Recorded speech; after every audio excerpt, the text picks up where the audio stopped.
welcome. It's so great to be here with the Lorcana Hive again. This is Kevin speaking, here with Justin, here with Sam. Hello. Guys, we are on episode 11, and I'm stoked because we have a new set coming up. We got some really good giveaway information and just a ton of content to go over here today. So welcome to the Lore Lowdown. Let's and go. Here with the Lore Beehive. Woo! Yes. It's a friggin' party. You guys excited? Welcome back, Kevin. Thanks for gracing us with your presence. How was the vacation? Vacation was great. I got to go to Disneyland. Let's go. My crusty old heart has turned sour toward Disneyland over a couple of years, but going with my little girls has softened it and begun to thaw it. So seeing my daughter meet the characters and get dressed up in Disney princess attire and just have the time of her life was so heartwarming. So that's awesome. Did she go to that was a lot of fun. Did she go to the Bibbidi Bobbidi Boutique? Oh yes. Let's absolutely. go. Let's go. She's 5 years old. It's prime time for princess dressing, so Ooh. I couldn't miss out on that. No, you never. She chose her favorite Elsa dress and met the fairy godmother and just had the time of her life. So that's great. That's amazing. I love it. Thanks for covering while I was gone, though. But I'm really excited to be back. Of course. Excited to have you back. So I guess we can just start out with a huge thank you because we have a sponsorship for this episode. Woo! And really for the next 3 weeks. So shout out and a huge appreciated thank you to GameGrid Lehi. Full disclosure, I am a part-time employee there, but thank you to GameGrid Lehi for supplying us with some stuff to give away on our episodes here. Yep. So just so you guys are aware, over the next 3 or 4 weeks, I think 4 weeks, we have some giveaways. This upcoming week, we have a giveaway it's a Fabled booster pack and an Elsa Giftbox giveaway. So just so you know, that's what we have coming up. What we're asking from you guys is this next week, we're going to be raffling off these items to anyone who comments on, was it YouTube?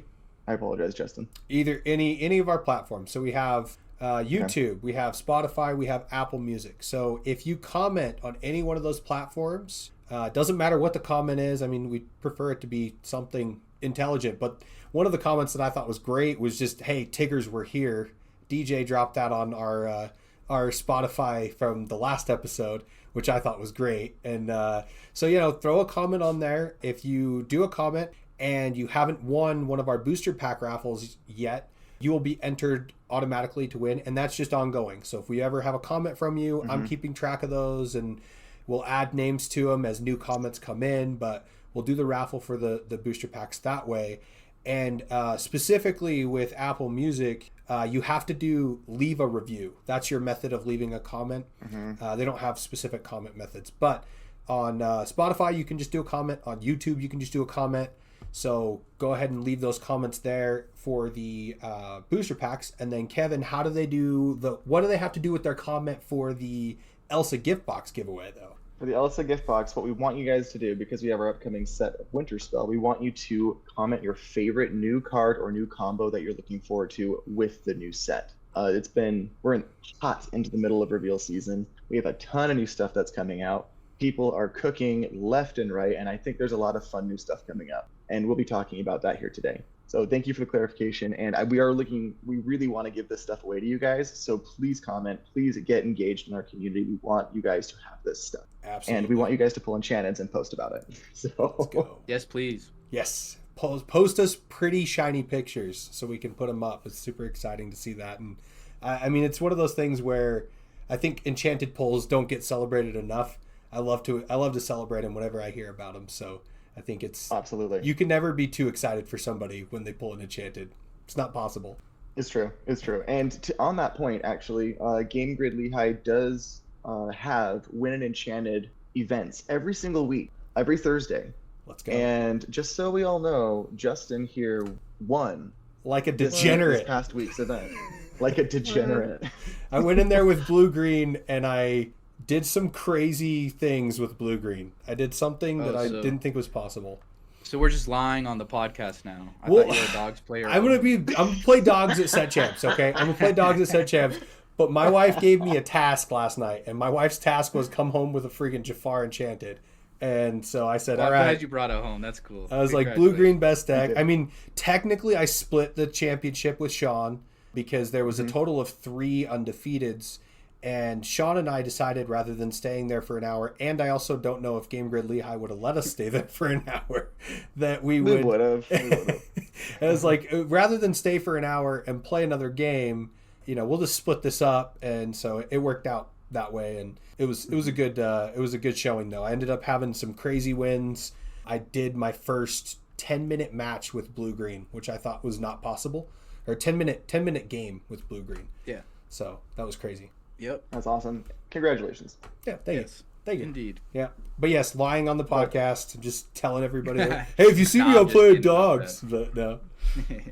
It's funny. He was afraid of the dogs player. There was a dogs player that was undefeated. But, I was terrified. I was it like, got please taken lose. He got matched against Blue Steel allies, and so I was down. like, Still took it. let's go. Yeah, maybe I'm not so mad about you lying if it works out in my favor, because I'm scared of you tomorrow. Yeah, right? Are you playing in Sandy tomorrow? I am, yeah. Yeah, so I'm playing dogs Nice. tomorrow. So yeah. See, that's what I've been telling everybody I know. Yep. Just kidding. Yep.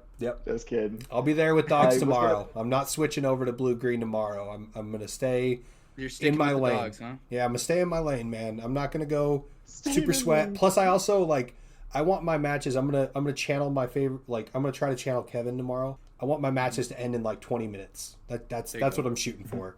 I don't want to be slogging them out. Just end them in 20 minutes. Sit and chat for the rest of the time. Have fun. The best deck for that is red purple. I swear. You get done with your matches and the Oasis set champs. I think I ended every round with under 10 minutes. That's awesome. It's crazy. Yeah, my son's That's playing nice. the red purple, so he got some hot tips from the Tigger Jordy. So he knows what Is he's he doing. playing with in the that. kids bracket? Yep. That's awesome. I was really happy to hear that they were doing something like that. Yeah, it's cool. We got a It's bunch one of of brand new kids. I was talking to Rudy today. His son's playing his first ever set champs in the kids bracket, and then I think Andre's youngest is actually playing too, which is and he's Oh, nice. never really played before. So we got some newbies jumping into the kids bracket for this one. It's really exciting. Well, speaking of set love champs, I do want to bring up. Has anybody tried to redeem the bounty I put out? No, yeah. there was somebody in Spotify who left a comment and said challenge accepted. But Okay. I responded back to him. I said, let us know when you get it done. Okay, this And- is the final weekend of set champs, right? Yeah. Yeah. I'm going to raise my bounty. Mm-hmm. If you win a set champs with Blue Steel this weekend, and you can give me proof, I will send you a trove. A trove? All right. All right. We're going to have to do an announcement on this. I'm going to have to put an announcement out after we Yeah, get done put with it on this the recording. Discord. Yep. Hold me my word. And Let's if you go. want me to wait till a winter spell to get you a trove, I will. Well, maybe I need to play Blue Steel. Now, let's be clear. Are we Yeah, talking for real. Blue Steel still with a mob song in there? Do we have to have a Blue Steel Yes. with mob song, right? Absolutely. Okay. You have to play 2/4/6 Goliath, Blue Mob Steel with a song. mob song, at least one mob song in your deck. And if you do that and win a set champs, trove on me. Let's go. I like it. Sick. I'll make the Sick. announcement. Let's go. Let's go. That's so I exciting. love Nobody that. redeemed, so I gotta up the stakes, man. Up It's the last ante. weekend. Super exciting. Yeah, we'll see. I'll have to reach out to. I think it was Casey that said it on the Spotify. know. So I'll have to let him know. Thanks. Hey, man, last weekend. I don't mess It's around, time. Casey. If you're listening, Casey, I don't mess around. He doesn't mess around at all. Let's go. Dude, that's so great. And I mean, to that point, I mean, with this being the last weekend, what else do we have to look forward to as far as competitive? I think the biggest thing coming up on the horizon is Hearthside's 1K and Win-an-Iconic, which is going to be on the 7th. Right.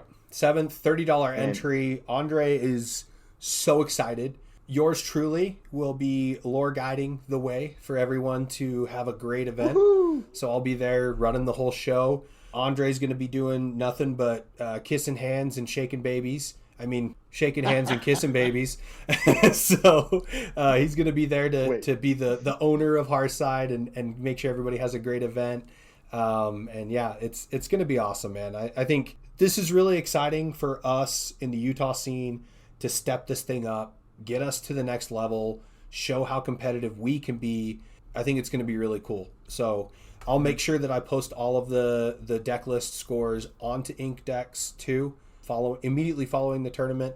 obviously less relevant towards the end of the set here, but I think it'll still be exciting. And just to plug myself a little bit, right? If you're a TO and you need someone to come into your shop, run the whole dang thing, put out some analytics for your event, put out some cool little snippets, make sure it runs really smooth, judge the whole thing, lore guide the whole thing, make sure that nothing goes wrong from a ruling perspective, and all your players feel like they had the fair and comfortable environment that you would hope to bring for your players there. Hit me up. I'm not expensive. I like to do it for the fun of the game. I do charge a fee, but we'll work it out. It's something where it's worth it. I prefer to have fun, and ultimately you can think of me as just another employee that day, right? I'm not going to do any sales stuff because obviously POS is probably not a good thing to leave me in charge of, but I'll run the entire show. So if you need me, hit me up. I'll let you know if I'm available on that day, and if I'm not, then no big deal. I'm going to try to do some more of these events where I train a few folks to be more lore guidey, so hopefully we can get a good pipeline of lore guides within the Utah Valley here that I can try to plug into different set champs when we get into set 11. So that'd be great. Yeah. And if you want references, talk to Game Haven Sandy. They have had him on and helping out with their events historically several times. So yep, Game Haven Sandy, Oasis loves me. Hearthside is gonna love me. This will be my first event that I've ever done for them, but they're gonna love me. So, and we love you too, Justin. Let's go! Awesome, thanks, man. Appreciate you, Sam. Appreciate you, Kevin. Love it. All right, so on that note, last weekend of set champs, moving into the next set, what is out there right now? What's our meta game? What are we expecting to play against? It's end of set 10 and moving on. It's all over the place, but it feels like it's still just what we talked about. Sam and I talked about it last week. It's still just, what's your favorite deck? What do you want to play? And play to its strengths. And just completely unabashedly that deck, right? You play the blue-green, you're gonna lose to dogs. Stop trying to fool yourself. Stop trying to run the shift, the dream of Under the Sea on 3. Just play the deck the way it's gonna run well, and then you're gonna lose the dogs. That's how it goes, right?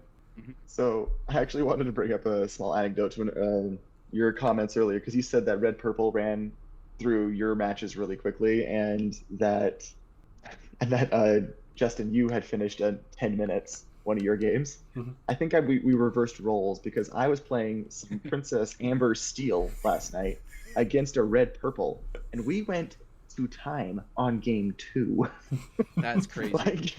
It was insane. It was insane. They were playing Hercules, which stopped all my stuff, so it froze the board, and then I had to slowly claw my way into a 35-40 minute match where I eventually lost the first game. No. And then the second, it was awful. And then the second game, we went to time in turns, and if I had one more turn, I would have won. One more turn. I would have taken game 2. That's brutal. I was like, this has to be some sort of statistical outlier, because no way is this happening again. And when I was playing you against that Princess deck, when we got halfway through our game with that Princess deck, I was like, this thing's a problem for me. It's fun. that dang Queen Sensor Core, that thing just kind of goes. That's free cards for sure. It just goes forever. So dude, it's free cards, free lore, man. And I get 2 on board, and we are cooking. It's a location you could do nothing about. It's just there, constantly gaining lore. So it's fun. I think the one thing I will say is, the more I play blue green, and the more like I said, I just played it for the last week. Hopefully I won't be as much of a degenerate for the rest of the meta game. But when I played blue-green, it is so wild to me that those top 2 decks at DLC Richmond were not running Hades. The more I play blue-green, that card is so good. I don't understand how. How did they get so high without Hades? How did it happen? You just got to be lucky all day, man. Mm-hmm. You just got to be running hot. I don't know. And question, if you got a blue-green deck with Hades and a blue-green deck with Mother Knows Best, the Hades one just runs over the Mother Knows Best deck, doesn't it? Probably. It just runs it over. I don't know. It's hard to say, because the Mother Knows Best deck could just bend. Mother Knows Best then bend. Mm-hmm. Yeah, I guess that's fair. I don't know. They ran 4 basils. They ran these techs are you have a situation where you want to play him, but you have to draw it still. Like if Yeah. you just draw your bend, you win the game anyway. Well, because my list is one less little Prince Philip, one less Royal Explorer, and obviously 0 Mother Knows Best, but 3 Hades. And then the 2 decks that were competing for top at DLC were the opposite of that. They were running 2 Mother Knows Best and 1 more Prince Philip Royal Explorer. Mm-hmm. Like, I feel like I don't think the juice is worth the squeeze there. I don't know. It just doesn't seem like it is. It's hard. I don't know. I'm not going to argue with the fungus, man. Yeah, I guess we can't really argue with the 800 result. games played. He knows exactly what he's talking about. I don't know anything. Yeah, you can't really argue with the result, but like I just want to see. Honestly, it's one of those scenarios where I want to do a lot of playtesting with the direct decks and just see what would happen, right? Like I'd love to sit down with both decks and just mash out like 20 games. That good? Yeah. Yeah. Or have we that always last just match, been right? thinking he's so great and like they are just on the curve for this logical, like the only thing I could think of is like being low to the ground, being able to sing Mother Knows Best with literally almost every character in your deck, right? And so you don't have to worry about spending 7 ink to play a Hades. Like maybe there's that. I don't know. It's crazy.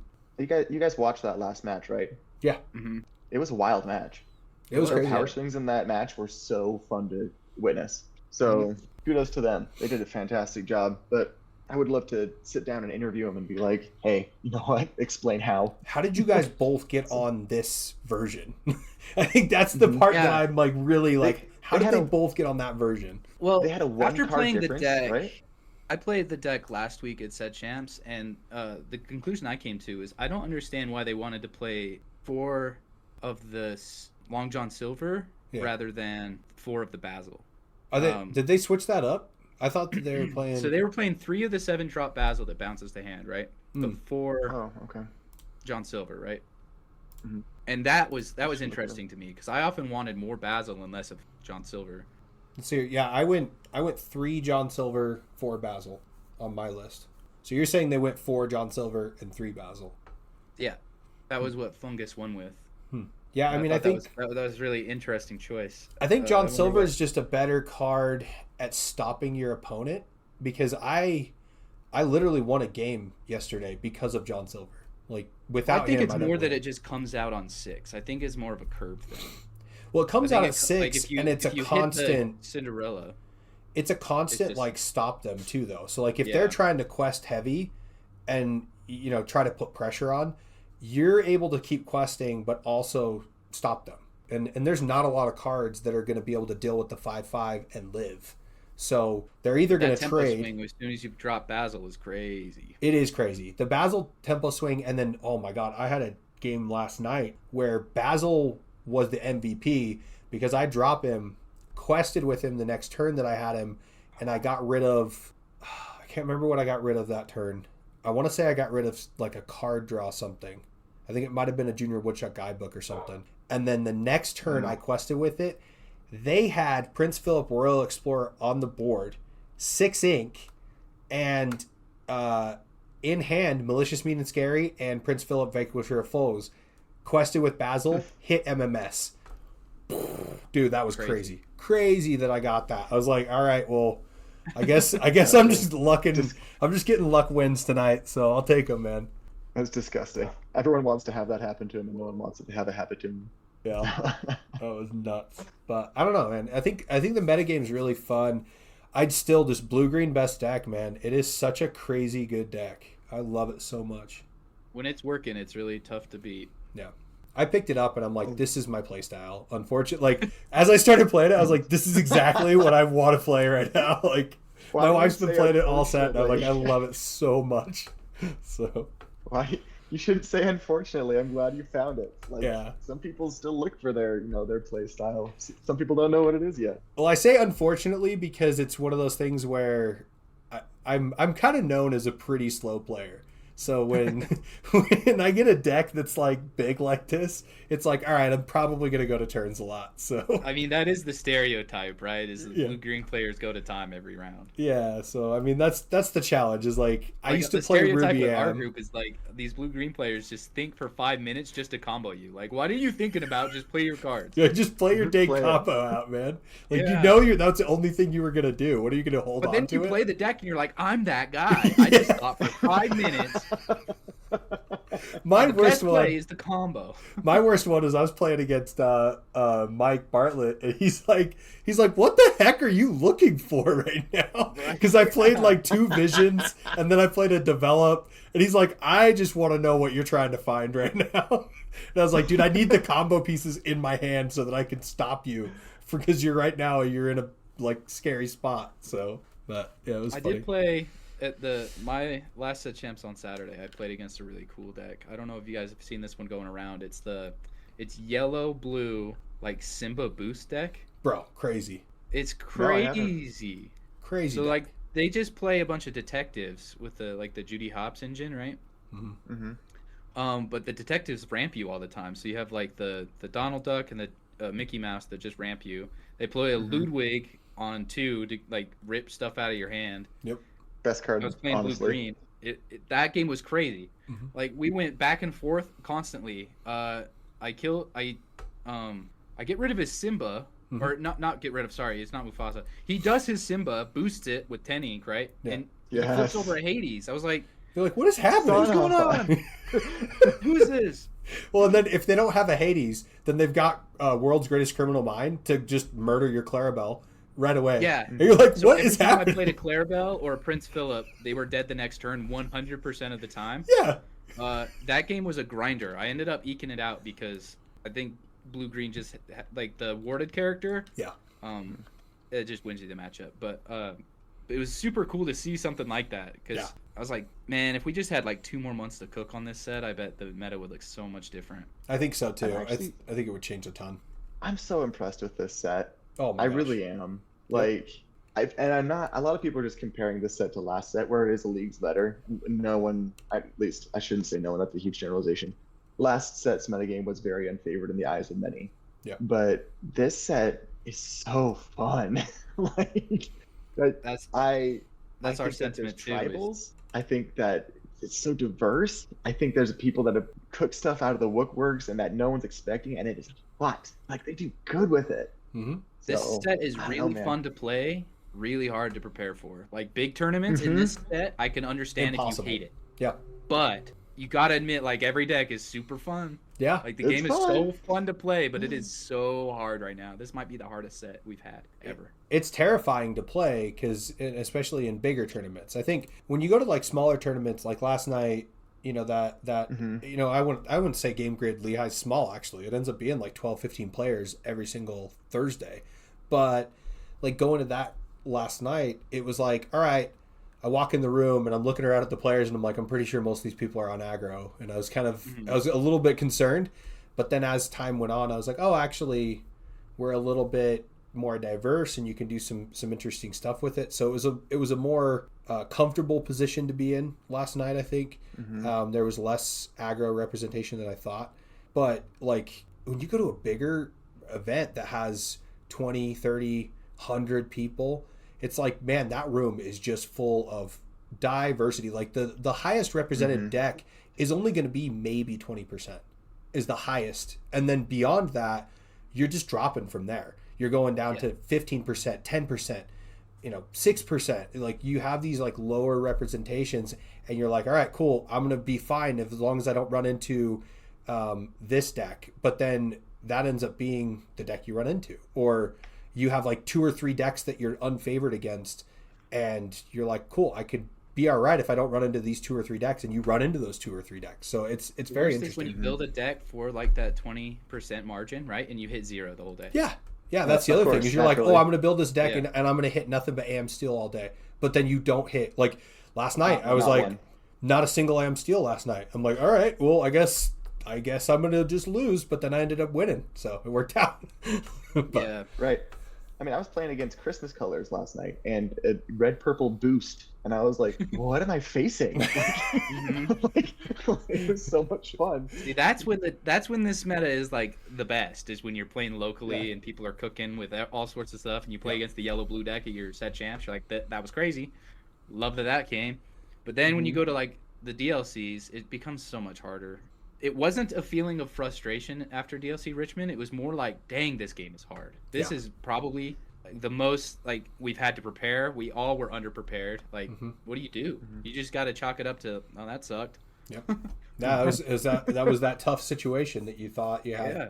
What else? Thought you had it cooked up for, and even then, to your point of what we were talking about last week, Sam, the top whatever it was, the top Ruby Amethyst player, they had what, one loss or something into day 2 as well. Yeah. So it's not like it's not the deck choice was bad. It's a lot of what I did, right? It's always something that I did, but like also it's a lot that I had no control over at all.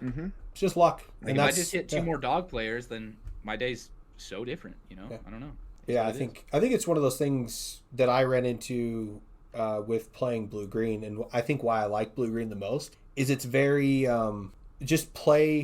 always play and expect you're going to get the thing.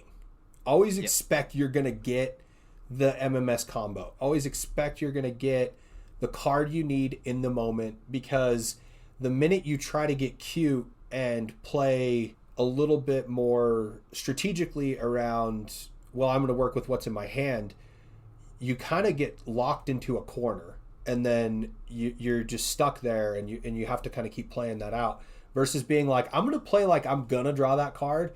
And then like when I was playing my game 3 that ended up taking 10 minutes, dude, I just decided I was going aggro, and then all of a sudden I pulled a bend to my will, and I'm like, I guess this is what we're doing now. Like, and that's how we're playing this game. And then it just went. It's only a matter of time till you hit it in that deck. You just play Clarabelle and go. That's the thing that's crazy, is I didn't even hit Clarabelle on that game 3. Visions. On that game 3, I was like, oh, I'm going to play a 1-drop. I'm going to play a 2-drop. I'm going to play Donald on 4, which I chose Donald over Cinderella, which I never do. I actually think that's correct a lot of the time. It is, actually. It's so good. Yeah, Donald's way They good. were doing it in Richmond. Donald is crazy good. Donald might be like the most important card to play in that. Yeah, and like, then if you're, I don't know. Yeah. That just ties it all together, I think. That card. But yeah, I just went there, and I was always trying to think about like, well, how do I get my 6-drop down? And I'm like, I don't even care about getting my 6-drop down right now. I just want to keep playing Donalds. I played another Donald the following turn. I'm like, I'm just going to keep going because I want to finish this game in 10 minutes. And so I'm just going to quest hard no matter what, and hopefully I get there. If I don't get there, then I lose. So my favorite thing to do is play like 3 Donalds against somebody, and then like, well, I'll just get it, and then you lose. So either out him or die. I don't know. Yeah. Well, that's the funny thing too with Donald is he's such a free quest, because you're like, go ahead and clear him if you want, but you're not going to get a card now. Like, He's do like what you want. It's like Green Diablo, man. But I think that's what makes that deck like leagues better than most other options, is because everything you play quest for 2. Yeah. Like they catch up in lore so quick. Oh yeah. It's able to close the game in such a better way than like any of the other control options. Like Blue Steel has such a hard time closing out games. Yeah. Like even Blurple sometimes has a hard time closing out games. So it does have such a good way to just be like, I'm gonna finish the game right now. Like all of a sudden they combo you, and then they have 3 things that quest for 2 and 1 thing that quest for 3, and you're like, oh, I'd lose in 2 turns. That's crazy. What the heck happened? Yeah, how did this become a 2-turn clock all of a sudden? Yeah. Like, where did that come from? You're like, It's okay, nuts. combo's not going to be that bad, and then they play all these other 2 questers. I'm like, oh, never mind. That's wild. It's bad. This got way worse. So I need a more clear, or I lose. I don't run those. Yeah. So is that the? I know Justin's opinion on the best deck in the format. How about you, Sam? What's the best deck in the format in your opinion? I think blue-green has the highest ceiling for things that can go right in a game. Okay. And I think if you're just going to go objectively, that's probably correct to say is the best deck, is like something that can do that consistently all days. Okay. I don't think it's the most consistent deck. I'd give that to a purple deck, but I was really impressed with the Amber Amethyst mid-range deck. Did a lot better than I thought. I think that deck's very strong, especially in like set champs metas. Yeah. Obviously, Blurple is like, higher player ceiling, but it's really good as well. But I think player ceiling and what your deck can do ceiling is a little different. Like a good player with Blurple is going to be very hard to beat, but like a average player with blue-green can just beat you. So I like Amber Amethyst as like the good counter to blue-green, as well as it can really hold its own against Amber or Amethyst Steel, and it can really hold its own against any of the hyper aggro decks or the aggro decks, because it can still just continue to plink away that damage, or if anything else, drop a Monstro and clear your whole board. So I really like that deck a lot. I've never had a chance to play it, but it looks like a fun deck. The mid-range version doesn't even play Monstro. It just opts to play like Dumbo, and then you go more on the board. But what is interesting about it is it just has very good removal spells. Like they just come out at like very opportune times, and it carries that deck a very, very long way. Well, it's that freaking World's Greatest Criminal Mind. It's such a great card. Good. Has like the best targets it's ever had, you know. And then Horseman Strikes is what is like 30, more than that, 50% of the field want to do play evasives. Purple steel, red purple, nothing. Any purple deck, they just want to flood the board with evasives, and then that card is so good at clearing them. It's surprising how much it doesn't hurt to play Horseman Strikes against like a low cost evasive, because even if it's like a go-go, right? Like they have a go-go Tamago down, and they're like, oh, I can just quest for free forever, and you're like, no, you can't. I got rid of it, and it was a 2-cost card that I killed with a 3-cost card, but I still drew a card too. So it replaced itself. Like I'm not hurting too bad with it. So I think it's a really good removal card for evasive characters. Playing it last night, it was absolutely, because you can kind of see the Prince Philip combo coming, so it's really fun. Especially with me, I telegraphed the crap out of it. It's nice to hedge your bets and be like, oh, I'm going to stock up on cards and get a couple extra ink down, and they blow your field up, and then next turn you blow it up with a Horseman Strikes, and then play 2 or 3 characters down and be like, I'm back where I was again. Do it again. Really make them have it. And then another thing that I found that card was facing the Ursula, the Ursula Whisper. I'm just like, go ahead, boost it, make my day. Like so much fun. But absolutely. Anyway, sorry, I interrupted you, Sam. No, you're totally fine. I was actually trying to interrupt you. So I think what's interesting about that matchup is it can swing so much in blue-green's favor just by playing one of those Clarabelles that blows up the Lantern, right? Like without Lantern, that it just like the whole game plan falls apart.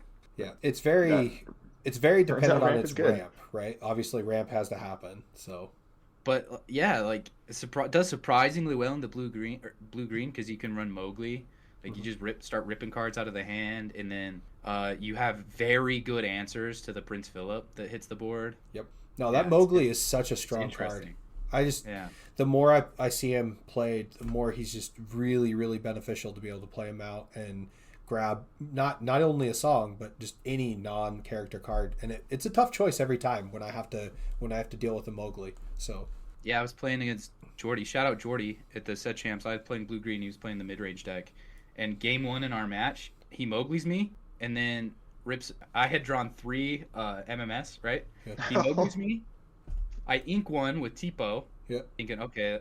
And then he bounces it with Elephant and Mowgli's me again. I was like, You're like, that's bad. I just got rid of 3 of my MMS. That's no good. I lost on the spot. It was crazy. Yeah, when that happens, and like you're just digging for nothing at that point, because you're like, well, am I ever going to get that? I was like, can I win this game without the combo? And I was like, probably not. Nah, probably not.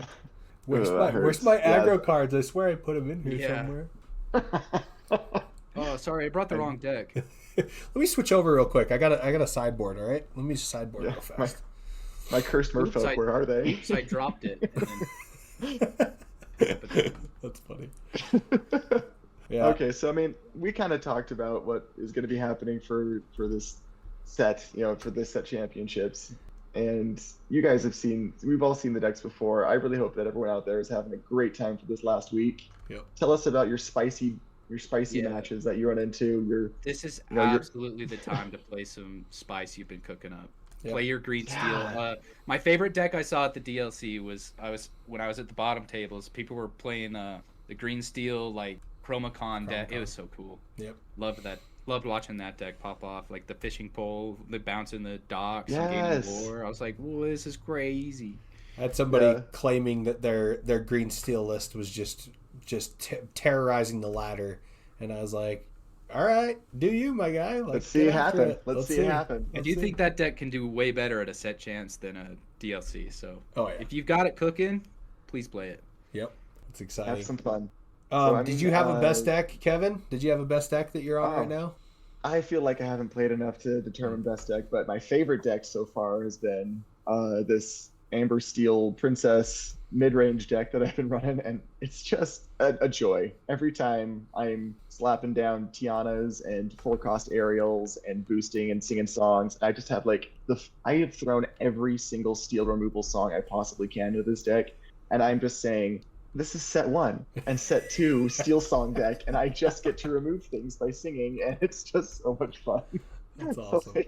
It's not the best deck out there, but it has been my favorite deck this format season. I like it a lot. It was interesting when I was playing it last night. I was a little worried. I want to shout out Mike Bartlett, who's brought up earlier, but he's the one that got me onto this list, and honestly, fun list, man. So thank you. Yeah, that's cool. Mike is a heck of a deck crafter. I mean, he was running this really fun Shere Khan deck last night that I just was like, dude, it was close. I had to top deck a John Silver, and that was the only thing I could top deck. Well, I guess I could have grabbed like maybe a Hades, but John Silver was like the only thing I could have grabbed off the top to win that game, and I won it. So it was close. Cogsworth Shere Khan stuff goes crazy. Cogsworth Shere Khan, that's interesting. Is that Which so? Cogsworth? In Infinity? I guess it would have to be Infinity now, but what you said just reminded me of a guy I played at Set Champs once that had just had the craziest deck ever. He had like the Facilier that bounced the Cogsworth to his hand every time it was banished, so we just kept dropping it for free with the Imperial Proclamation. Oh wow! And he gained. Isn't that 3 colors? Facilier is, I thought, amethyst. Yeah, it's red purple. Cogsworth is a amethyst. Oh, I thought Shere Khan was in this deck for some reason. All right, keep going. Yeah, and Shere Khan's a red card. It's a red card. There's a red. Oh, Shere that Khan. one. Yep. Yeah. That one. I thought we were talking about the green one, the emerald one. Sorry, keep going. The Shere Khan I'm talking about was red, and every time you challenged, you gained a lore. Yeah. Mm-hmm. Yeah. Yeah. I was thinking of the Whispers one that came out, the emerald. Yeah. Mm-hmm. Yeah, the Emerald Whisper one's crazy because, and Mike almost got it on me last night, where you have 2 Shere Khans down, and you quest with one, put damage down, quest with the other, clear that one. Like, it's just this constant removal while questing with 2 big evasive bodies. Nuts. So yeah, it was pretty crazy.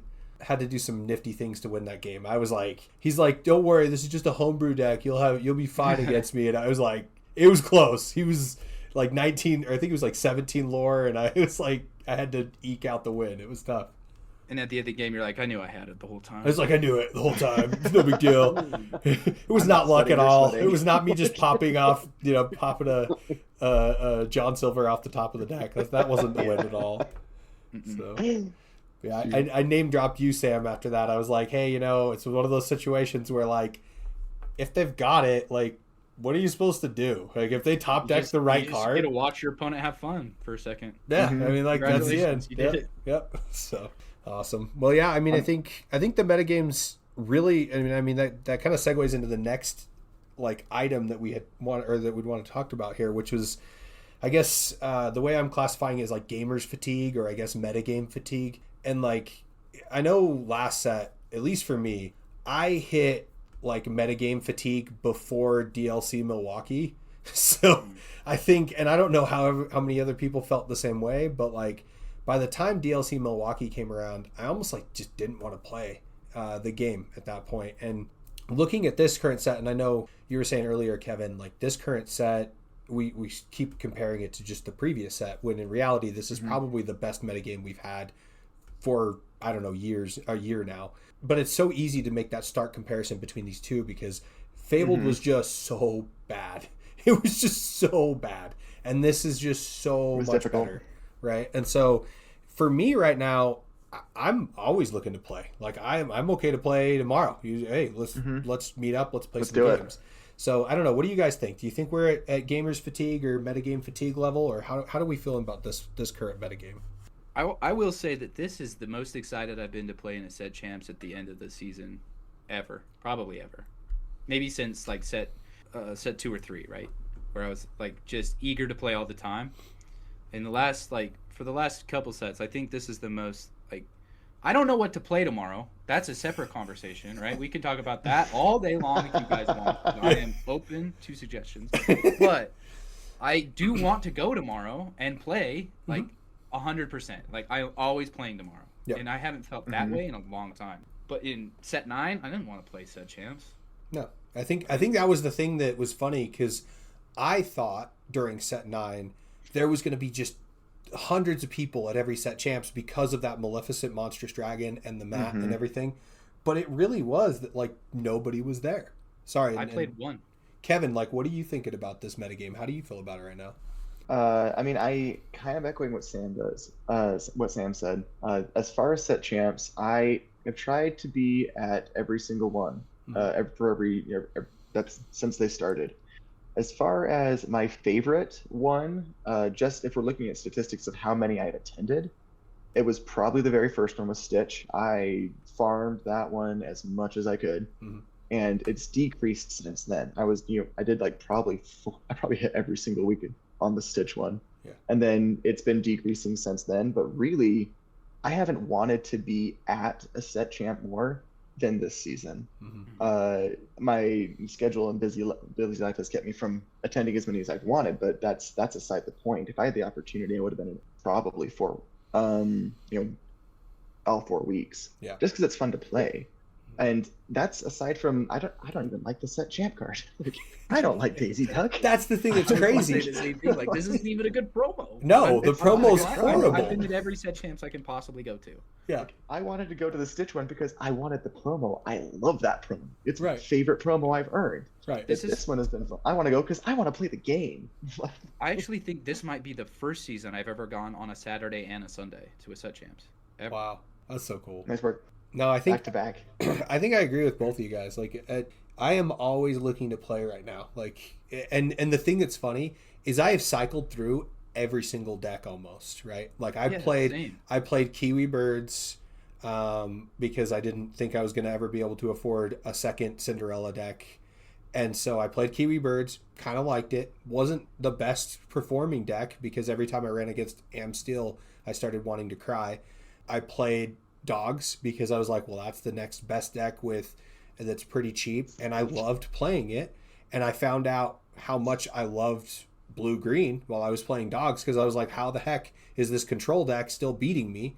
And then I started playing blue-green and I'm like, oh, that's how that control deck still beats the aggro decks. And then I started playing Amethyst Steel a little bit because I needed to help my family practice against Amethyst Steel because that's the most popular deck. And honestly, every single deck I play with, I'm like, I love the way that they all have their own like little quirks and like how they run and how they function. And I'm like, oh, I just want to pick up another deck and play. And it's just a lot of fun. I think it's a really good meta game, and I do not feel any sort of fatigue from it whatsoever. Yeah, typically I will say like at this point in a season, normally I'm just cooking with complete. What's the opposite of gas? I don't know. I'm just not cooking at all. So you're using coal. Yeah, I'm just not playing meta at all. I play like Jafar at the set champs, or I'll play like before blue green was actually good with the combo. You had to play some like the muses, bounce your whole hand and then bend it. Like that deck was terrible. But I played that at a set champs. My only set champs I went to in Fabled, I played Green Steel Allies with Genie and Scar. Like I was not taking it very seriously, but tomorrow I think I at every set champs I played meta, and tomorrow I'm going to play meta. Like, there's too many meta decks for me to play that are all fun for me not to. Like, well, and that's the thing that's funny is that these meta decks that still win are actually, they have personality. They're not just like, it's not just like, oh, this is the deck you play to win. It's like, this is the deck you play. And like I said, I am geeking so much about how much I love how blue-green operates in comparison to every other deck that I played. Like, I know how to play Dogs, but for me, I hate that I have to pick a moment to quest or challenge with Dogs, and that part drives me crazy. And with blue-green, I feel like I have a more like, whatever, I'm just drawing cards until I find something to do some crazy stuff, And so, yeah, it's like, finding that deck that really kind of fits your playstyle is so much more possible right now with this metagame. And it's not that you're like, oh, that deck fits my playstyle, but it loses to everything else. It's like, oh, that deck fits my playstyle, and it wins against this and this, and loses against this and this. So you have a give and take, right? Right. And I mean, I don't want to. We are saying all the positives, and I love being positive, but I do want to address the amethyst elephant in the room. The evil color. Yeah, I mean, I think some people are quite tired of amethyst at this point, and I can very much understand amethyst fatigue ever since Dumbledore came out. Like that's been the only everything everybody talks about is amethyst.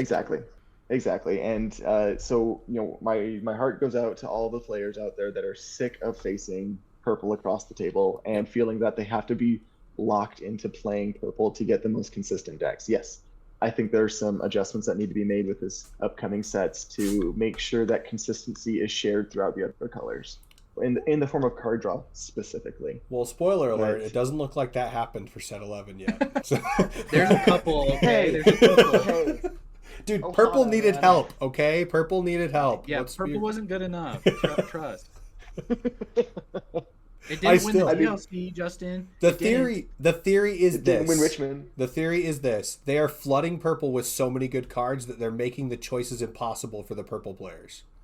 It's gonna be impossible to play any of them. They're gonna. It's mono amethyst deck is on the horizon. 80 cards. Here it is.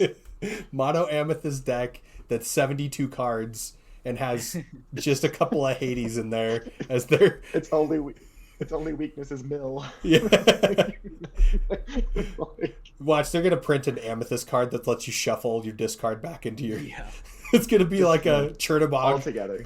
They'll have a Chernobog that's an amethyst instead. OTK wasn't enough. We need a way to fully cycle the deck, then put it right back in, and then fully cycle again. Yeah, let's go full. Chernobog. Oh man, Chernobog is fun. Yeah, I think you're right, Kevin. I think the amethyst. I think the best way to describe this is not a metagame fatigue, but to your point, just an amethyst fatigue right now, right? Like we're all hurting. I think everyone's just like, hey, we understand that you really like purple, Ravensburger, but you need to change something here. I don't know what's going on. So I think colors they always take care of, right? It's amber, it's steel, and it's amethyst. Yep. They love those colors out there. Oh man. Hey, Amber Steel had it hard this past set, so we need something. You didn't have it good the last 9, so I actually don't know if Amber Steel had it hard. I just yeah. To be fair, this last set, I don't know if Amber Steel had it hard or if people just completely like looked away from it because there was so many other attractive metagame calls. Because Cheshire Cat really, really hurts that deck. It's really bad. Yeah. Well, but that was the thing is you watched the set champs for Oasis. Ryan comes in there and just beats the crap out of all these adults with his Amber Steel aggro deck. That was pretty wild. It can happen. Yeah. So, yeah, it was fun. I will say, play against me though. Okay. Yeah. That's true. I had the purple deck that beats aggro, but no. Let's go. Congratulations to Ryan. Yeah, that was awesome. Honestly, though, Ryan crushed it that day. Like I said, I was watching him play his match against Hector, and he did a play that I was like, "There's zero chance I would have done that play." And because he did that play, he won it. And I was like, yeah, "That's cool. That's why you won." All right. Yeah. All right. Okay. Way to go, kid. Freaking kid's a legend. Dude, I was at Hearthside set champs, and he was making me sweat. I was running the freaking Amethyst Emerald burn deck against his Amber Amethyst mid-range deck. And he was making me sweat. I was like, I should not be sweating in this situation, but I am. And that's the crazy thing is that's not even the deck he's been playing. Like when he walked into Oasis and was cleaning up with Amber Steel aggro, I was like, okay, like that's the deck he's been on for like 3 sets now. But then he switches over to a completely different deck, and he's still crushing it. You're like, dude, this kid's great. So he's awesome. Shout out to the kids that play Larcana in the Utah locals. I mean, there's some really good kids, like my son included. In there for sure, right? Like, there's a ton of great players locally that are younger, and it's really cool to see how successful they've been. I have to give a shout out to Game Haven Sandy for hosting a kids tournament. Hey, you're I think they're the only cultivating the ones. next generation of gamers. So thank you, Game Haven Sandy, for cultivating the next generation. Yeah, awesome. It really is cool. I think they're the only ones that I know of that are running a kids league. So if there's others out there, please let us know. But shout out for sure. Yeah, we want to highlight the kids leagues. I think if you have one at your event, let us know because it means a lot to these kids for sure. Yeah, and I mean it means a lot to the adults too. Like I keep telling people, like as much as it's great to have kids play versus kids, as an adult, I don't want to say I hate sitting across from a kid. I don't necessarily want to sit across from a kid and beat the crap out of them. But then also, it's a really big ego hit to get beat up by a 9-year-old. Okay? It's a big ego hit. So, like, I sit down and I'm like, all right, I'm not going to take it easy, right? But at the same time, I still feel a little bad when I'm starting to beat up on a kid. But then when they start turning the corner, I get tilted. I'm like, dude, like this. I was like, this is not supposed to happen. I'm an adult. I'm supposed to win this game. So. Well, Haley, Hector's girlfriend, was at Oasis, and she was like, oh, I don't know. I feel bad because the only wins I had today were all children. And I was like, okay, Anakin, calm down. That's right. Anakin Skywalker in here, just taking it all out on the younglings. Oh no. Well, I mean, but you'll have that occasion, like to your point though, it does feel bad when you just completely wreck the child because their deck is like incomplete or whatever. Yeah. But it also feels equally bad when they come at you with aggro and you just had nothing. Yeah. Like, all right. Nothing you could do. That sucked.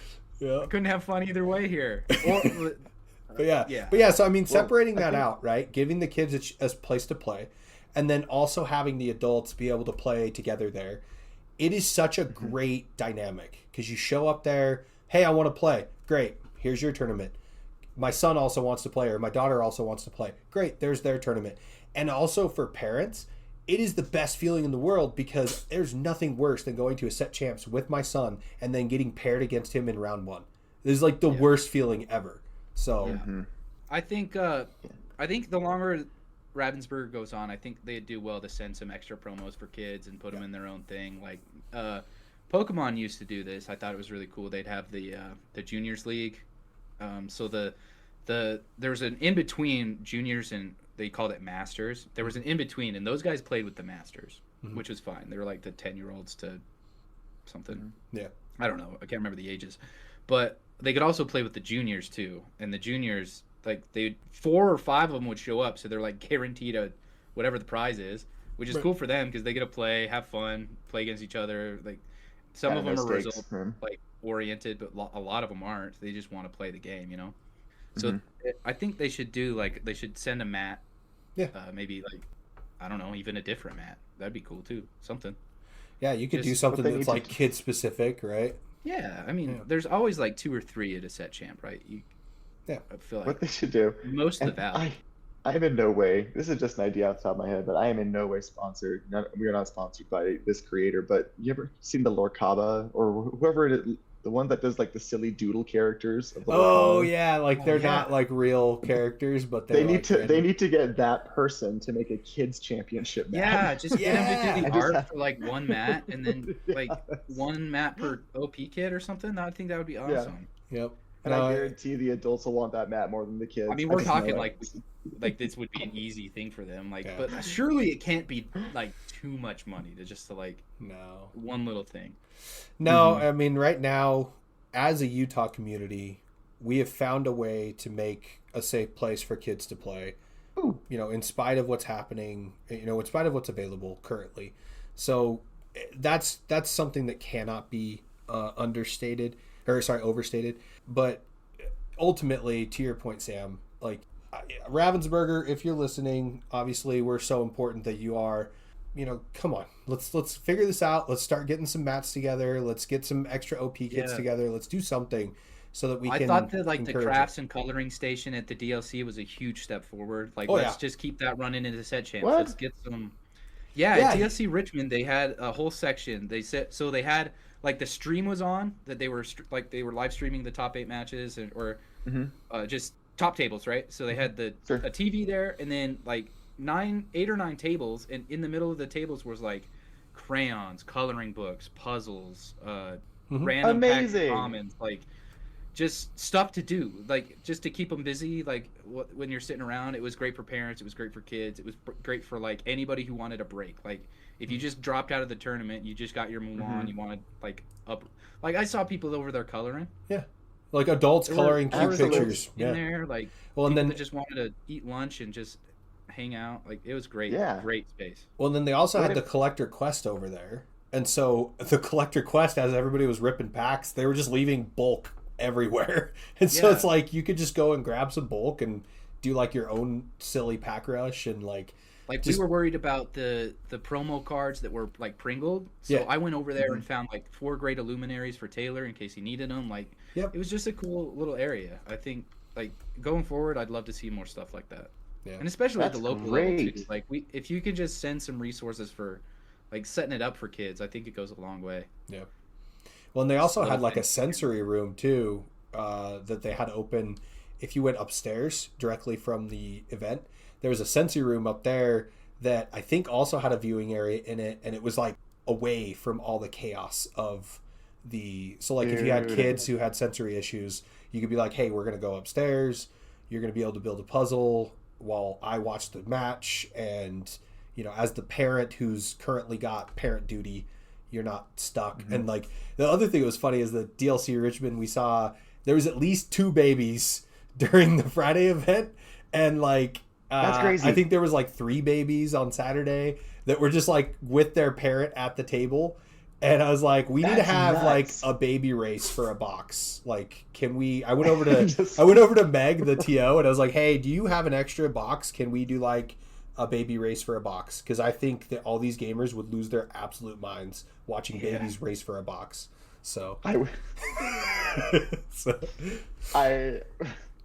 a parent, and I know you're a parent too, but like, can you imagine the idea of just sitting these children down and then everyone exploding with energy on these kids?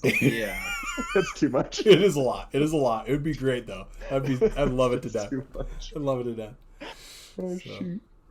Yeah, it was a really good environment. I thought it was very Disneyfied, right? Like I think the event at Richmond was very Disneyfied.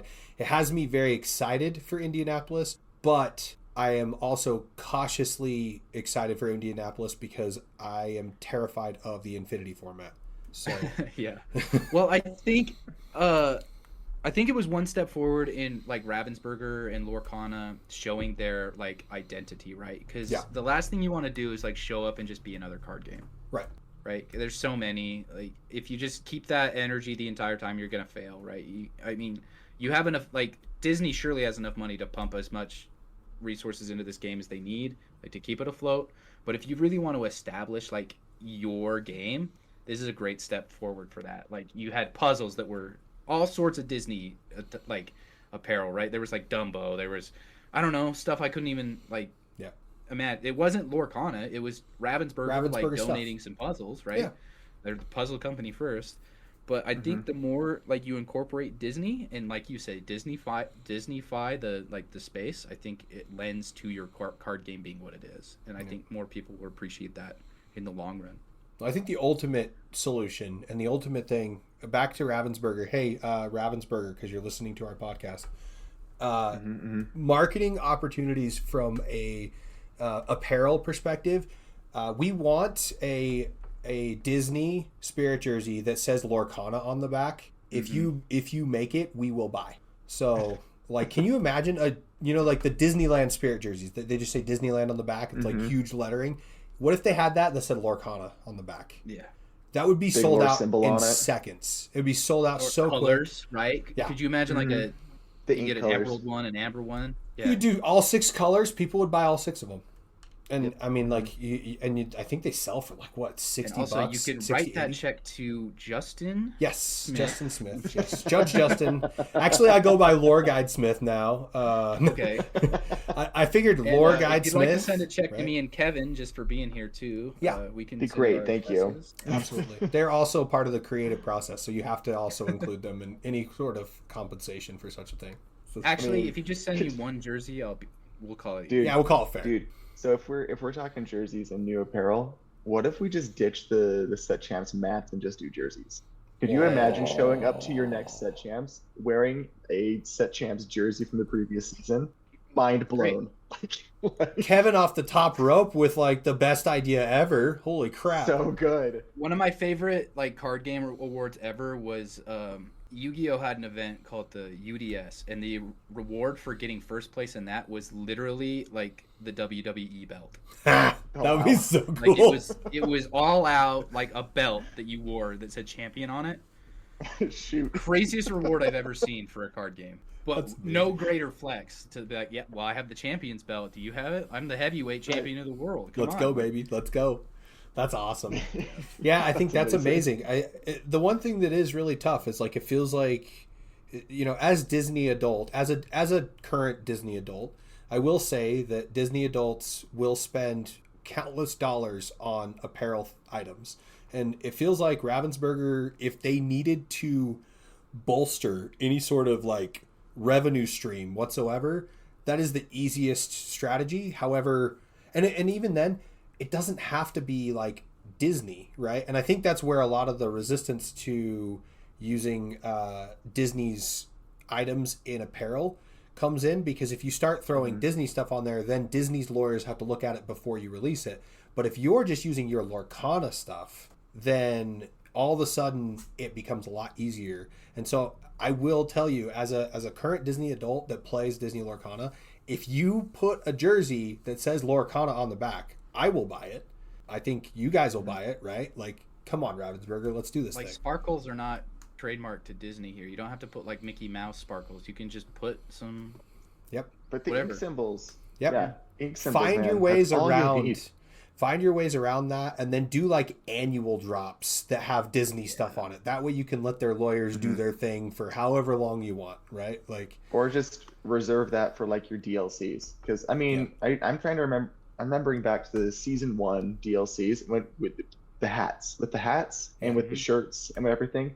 People lost their minds over the hats. Yeah. Lost their minds. Like the list goes Yeah. on. I definitely, if there was like a nicely designed Lorcana backpack, I would get one every year. bro, like That was the my favorite Game Grid thing about, Open backpack, but Lorcana.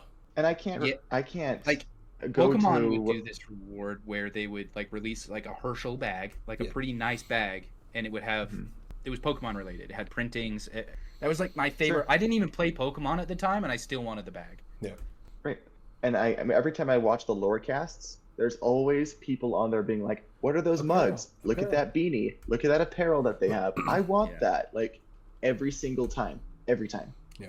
So I mean, it just feels like a really good opportunity for them to have a lot of revenue stream from that, and then ultimately you can take that revenue stream and dump it right back into your game, and then your game just goes boom, you know, it just explodes, right? So I don't know, there's a reason why I am not in charge of Ravensburger, because probably I would make some very questionable choices from a business standpoint.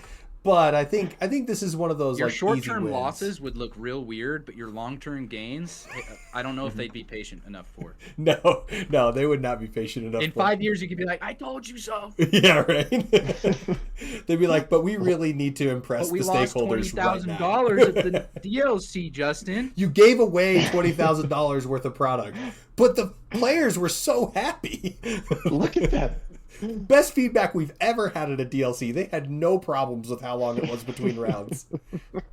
I gave him let babies loose on the floor, Justin. I gave him an extra pack every minute that they had to go over 20 minutes between rounds, okay? And we appreciate you for that. Oh, man. That's funny. Awesome. Well, I mean, I think we got a little bit sidetracked there, but that was a blast. So, it was fun. Moving in, I think, you know, gamers fatigue, we don't really have it, but we do have amethyst fatigue. So, Ravensburger, please, the amethyst Address has this enough. instantly. They have it. They have enough. It's okay. Address this by set 12 or else. Or else. So- or the lore lowdown will let you have it. That 12 is just all amethyst, one drop vanilla tutus. That's it. All uninkable. There Calling we go. it. Calling it. It's Not funny. a single inkable amethyst card in set 12. That'd be so crazy. Or the only one that is inkable that says on it, like, this card cannot be used as ink unless... That's funny. It's like an empty ink bottle. It's like the card. Yeah. Sorry. That's awesome. All right, so moving on to the next text. item we have. Obviously, we talked about reveal season, right? We're right in the middle of it. Mentioned it. We want to talk about our favorite revealed cards. So we've got a couple of them teed up here. I don't know. You guys got yours all ready to rock, or you want me to go first? I got a few off the top. All right, I go wanna for say it. Kevin. I mean, I mentioned earlier that I'm still mourning Rapunzel, so I was extremely happy when they reprinted Rapunzel in an action card. Let's go. So Ohana means family. Amber Inkable 3-drop that says you can heal a character any amount that you want and then draw a card for every damage healed is crazy. And Super Rapunzel. I think it is an awesome card. I think it's perfectly balanced. The fact that it's not a song. When I first read it, I thought it was a song, and I was like, this card cracked. It's broken beyond reason, but it's not. It's just an action card. Yeah. So I am excited to see that. I think it's going to find more of a home. I don't think it's going to find much of a home in aggro lists per se, which kind of makes me sad because aggro wants body after body after body. But I think it will find home in any of the other Amber decks. Maybe those that are not running Amethyst with it, but it certainly provides the needed card draw for any mid-ranger or late-game Amethyst deck. So I'm really excited for that card. Ohana means family. It's Rapunzel in an action. So super exciting, fun card. I'm super excited about that one too, honestly. I think it's got some options. Last night we were talking about it, and it actually might be better than Rapunzel, right? In the deck with the Amber Amethyst deck with Monstro. All of a sudden you're drawing 7 cards because your Monstro's got all this damage on it after it just went and cleared their board. So, yeah. It's disgusting. It's got some really good, awesome opportunity there. So that'll be an interesting card. Yeah, I'm looking forward to that one. A second card, I don't want to steal Justin's, but I was really, because you were mentioning it before, but is it Miko? Miko. The raccoon? Miko! You're not stealing Dude, anything. He's the cutest little character on the planet, but you're not stealing anything. Dude, Miko looks good. And I was chatting with Joe, shout out to Joe, last night. And he's like, finally, something I can use. Since Diablo, our favorite green bird, is gone. It's like, finally I have an Amethyst card I can use with pull the lever and wrong lever combo. He's like, this is, if I can get wrong lever on turn 3 with this, absolutely amazing. Yep. Because you play it turn 1, you turn it sideways turn 2, drop a pull the lever to the discard, and then turn 3 you're playing wrong lever. So good. Yep. No, and I think honestly it's such a balanced card because it's a 1-drop and it's an evasive and a quest for 2. Right? It's like it's all the greatest parts of what was her Maleficent, the baby Maleficent, right?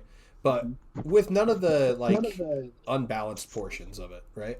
Right. It's everything aggro could possibly want with the only possible drawback that makes it fair. Yep. Yeah.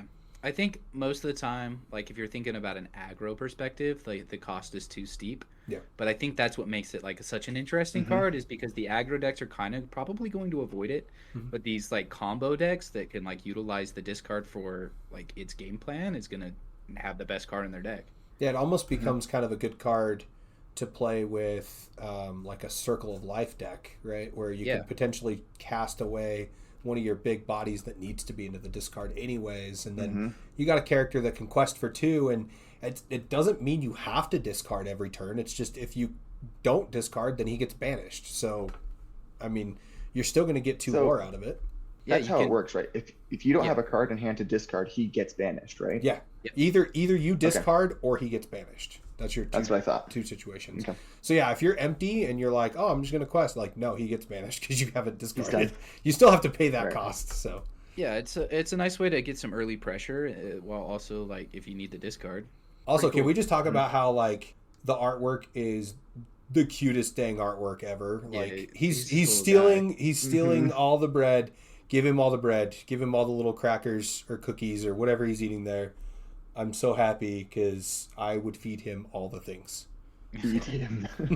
And then my other one that I'm just up there on cuteness factor and probably an underrated character is Pudge. Pudge the fish, man. Pudge. Let's go. Being able to play Pudge for free when there's a Lilo on the board. Let's go. It's so good.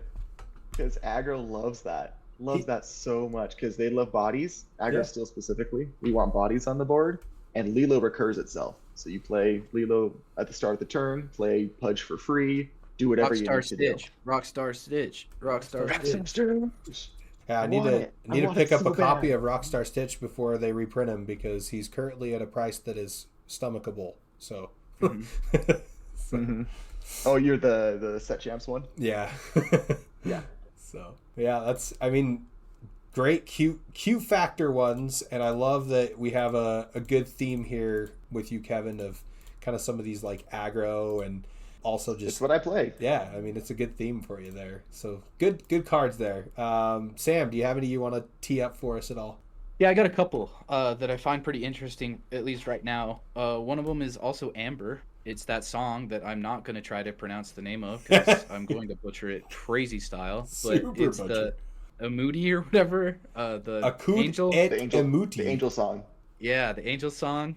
Pay 2 less for a character this turn and draw a card. I think that's going to open up some crazy lines. Absolutely. Especially because the angel you can play turn 1 if you're going second, right? Yeah. So it's like a catch-up mechanic. Yep. And then you get to sing this card, play your 5-drop. So I think some decks are going to be pretty interesting in that space where they're just playing super early 5-drops. Like imagine Amethyst just plays the Snowman on 3. Yep. Yeah, it's pretty tough. It's pretty tough to deal with. So I think that deck's cool just for the card's pretty fair. It's uninkable. It replaces itself, but also it requires a fair bit of commitment to play. So if you stop it in any way, like a Mowgli feels really bad. Yeah. So I think the decks won't be like amazing. I don't think they're going to be like tier 0 or anything, but it does open up some interesting lines that I'm excited to see. I'm excited to see what people cook up. It's cards like this where people like the real deck builders, like you said, what was his name? Mike, yeah. Mike Bartlett. Yep. Yeah. People like him are going to love stuff like this. And then the other card is kind of in the same vein. It's the Birthing Pod Light. If you've seen this, it's the I can't remember the item's name, but you banish a character and then you get to play another character that costs 2 more of it for free. Oh yeah.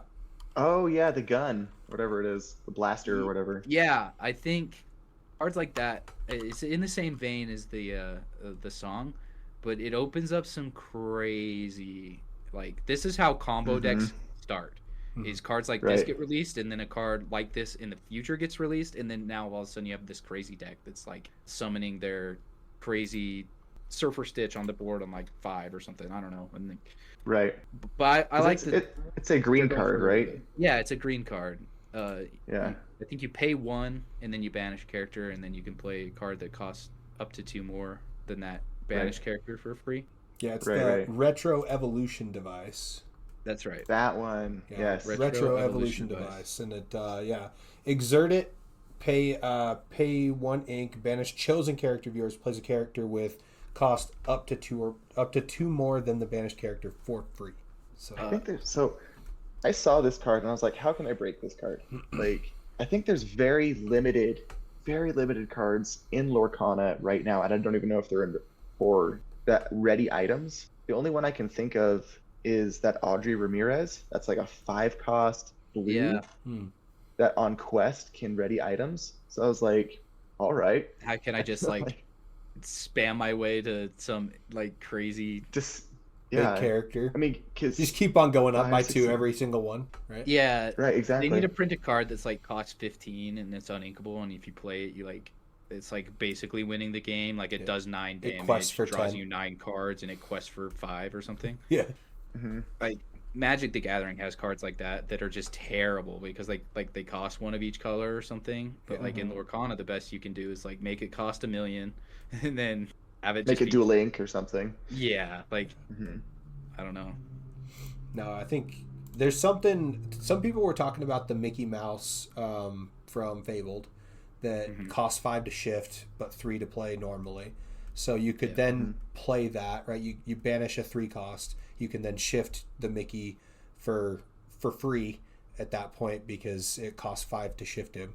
So you have something there where you can potentially get that Mickey out on board, and he quests for 4, and he's an evasive, and he's like a 5/5 or something, or I think he's actually even bigger than that. If you shift him, he matches the Brave Little Tailor, right?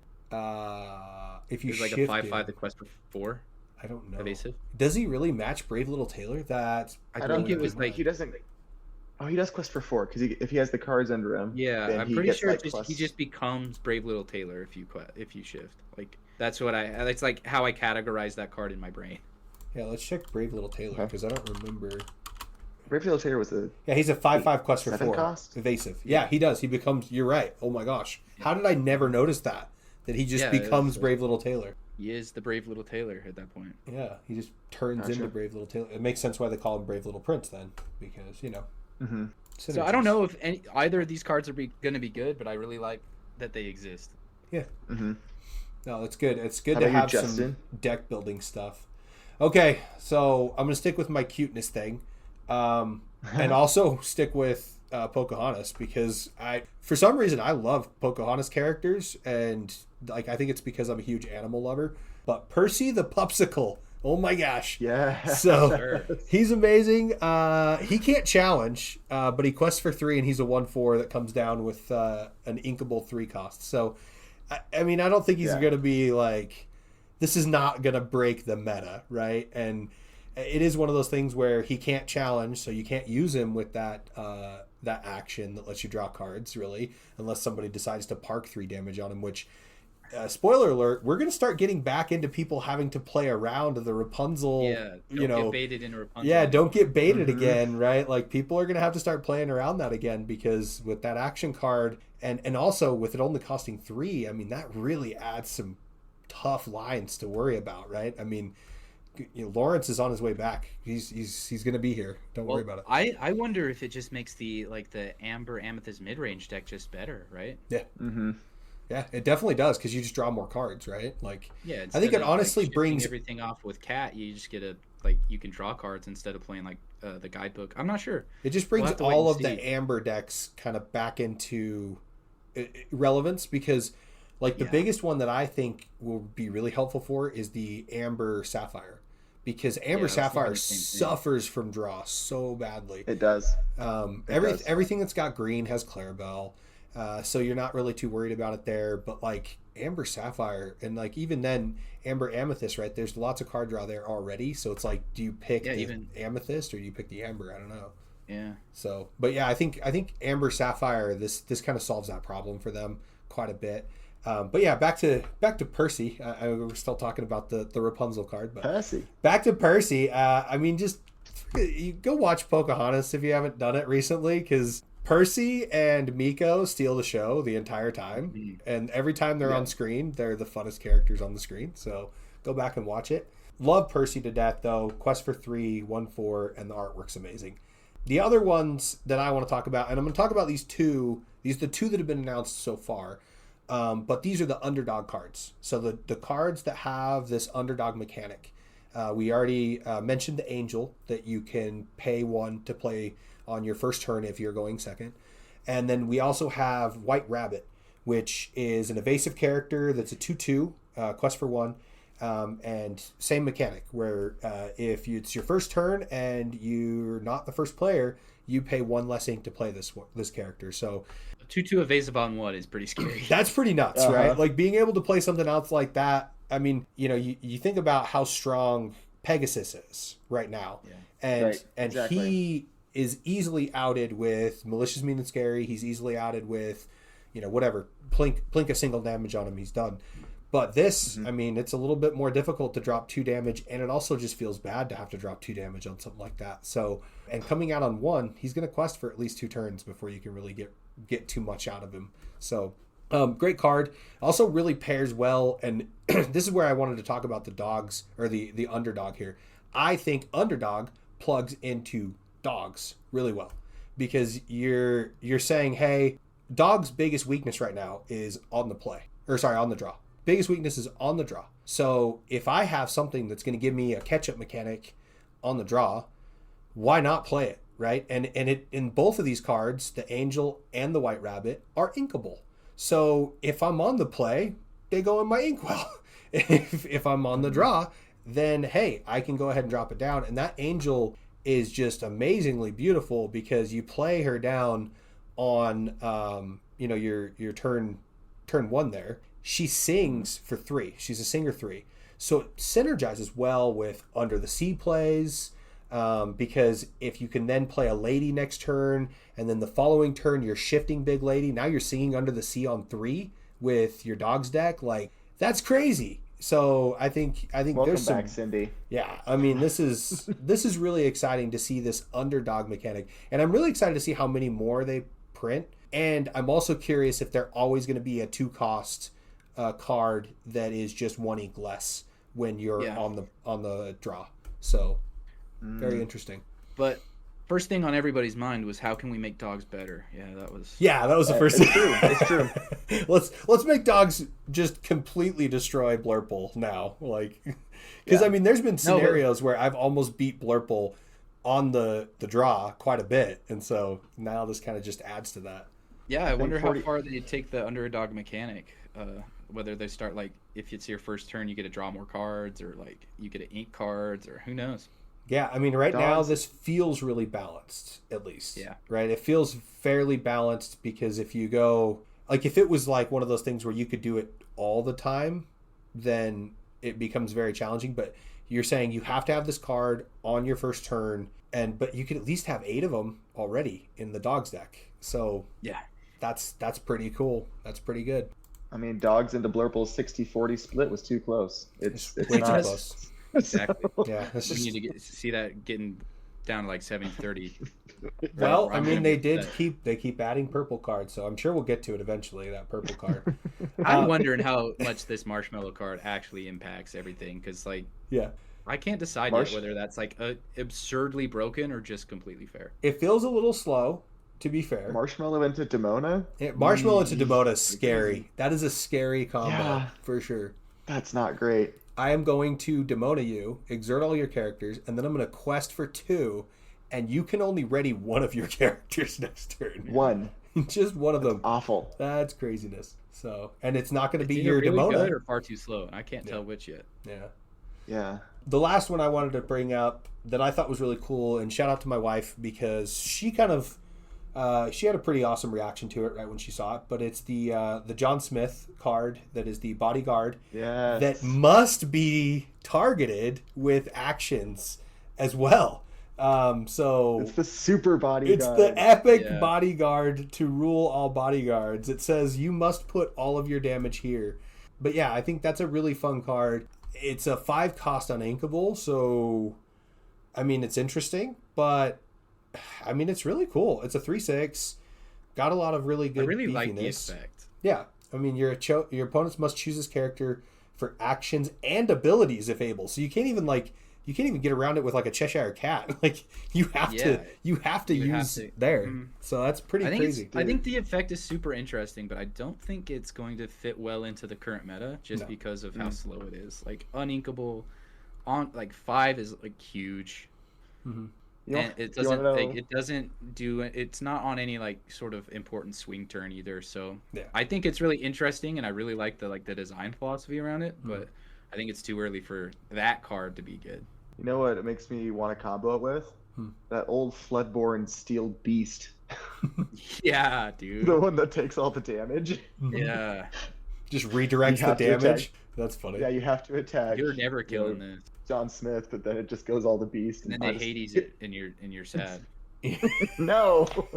Yeah, Hades is such a strong card. We were just talking about it. Oh man. But yeah, I like the John Smith. I think he's pretty interesting. The Undaunted Protector.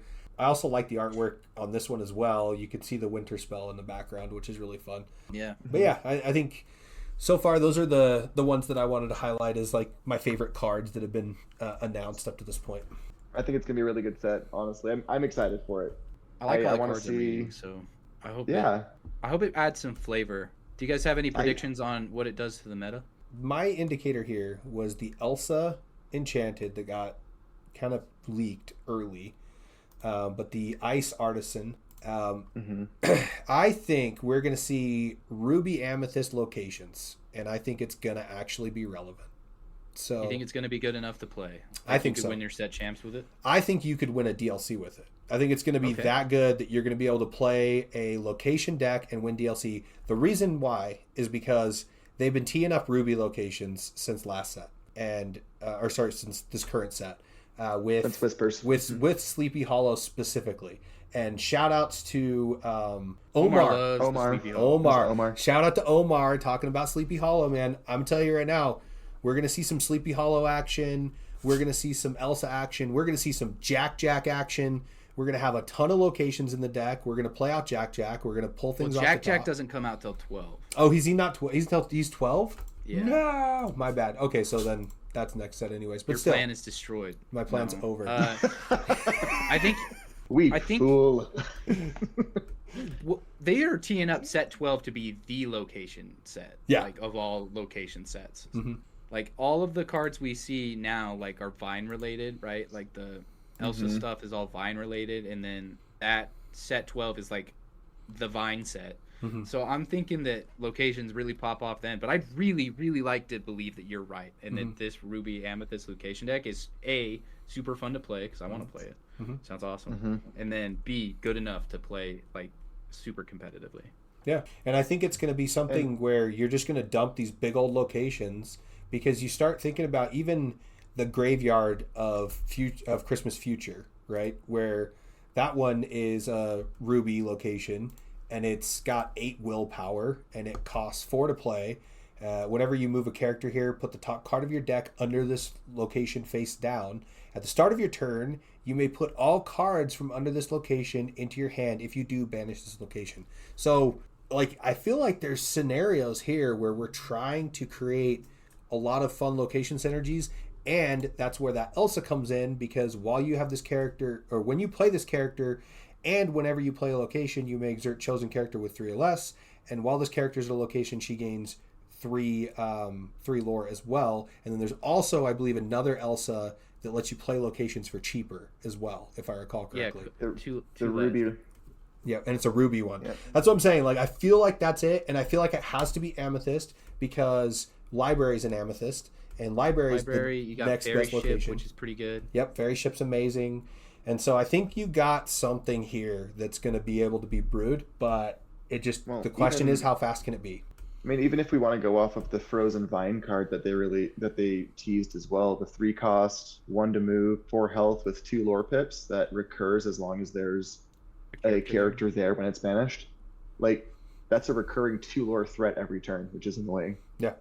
So I think there's something here. There's something here. Yeah, and I also like how they kind of introduced some counterplay to this locations, because I think they also are they anticipate it to be a good thing, because they've already given us a clear all locations. Yeah. So it should be fun. Yeah, I love that. It's called Freeze the Vine, right? Yeah, I think so. And it's an enchanted too. It is. It's a pretty one too. Yeah. I don't know. That's the green one, right? Mm-hmm. I'm not sold on the enchanteds for this set. I'm getting too many. It's a small world, and I'm not really, like, not in a good way. Yeah. Yeah. That's my feelings with them. The iconics are crazy good looking though. Yeah, I mean, I don't know. I kind of like disagree the Pocahontas personally. more than the Moana. Yeah. That's me. I don't know. I'm not a huge fan. Like I said, it's still giving It's a Small World for me, and not in the way. I mean, it's gonna be really hard to top this set though, with like the gosh. dark, the gold stamping. Like this set had the best enchanteds. So amazing. It's just so good. Like how I liked Fabled. did we get here? Yeah, Fabled. Yeah, Dumbo Fabled's is my enchanted. favorite enchanted card they've ever printed. So Yeah, so Yeah, beautiful. I think Fabled probably has my favorite enchantments from the set, from the game, next to set 1. I love set 1s. Yeah. So I mean, I loved set 1s until they released the epics, and then I was like, oh, set 1 enchanted These are are just just set 1. epics now. yeah. that's fair. That's how I feel about them, at least when I look at them. I'm like, ugh.